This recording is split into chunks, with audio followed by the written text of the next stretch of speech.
Ben Yüksel Karaşi. Kim kaybısın? Benim oğlum kayıptır. Kaç yaşında? İsmi ne? 18 yaşında da Ali Karaşi. Nerede kayboldu çocuk? Vallahi evden çıktı bir daha gelmedi. Sinan haber 27 gündür yok. 27 gündür gitmiş benimkini de getirsinler ne olsun. Nereye gitmiş 20 peki? Hı?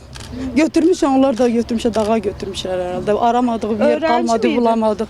Yok açık öğretim okuyordu. Peki bilginiz var mı kesin orada? Evet vardır vardır. Benimkini de getirsen lütfen ben yaşam 25 gündür ne su içmişim ne yemek yemişim. Allah rızası için benimkini de getirsinler. Peki ne zaman orada olduğunu kim söyledi? Hı? Haberimiz vardır işte.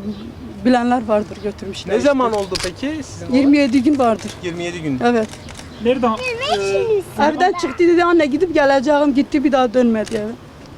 Peki buradan ne gibi bir çağrı yapmak istiyorsun? Oğlumu getirsinler sağ salim bana getirsinler. Yeter ki oğlumu getirsin. Ben hiçbir şey istemiyorum. Oğlumu bana geri getirsin. Siz de bir eylem yapmayı düşünüyor musunuz? Valla getirmeseler yapacağım. Ben yarından itibaren yapacağım. Oğlumu yeter ki benim oğlumu bana getirsinler. Hiçbir şey istemiyorum. Bir tek oğlum Herhangi ben bir onu girişiminiz büyüttüm. oldu mu?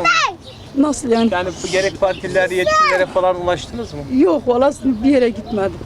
Sadece belediyeye gittim beni içeriye almadılar. Dedim Gülten Kışan'la görüşeceğim beni içeriye almadılar. 4-5 saat beni bekletti.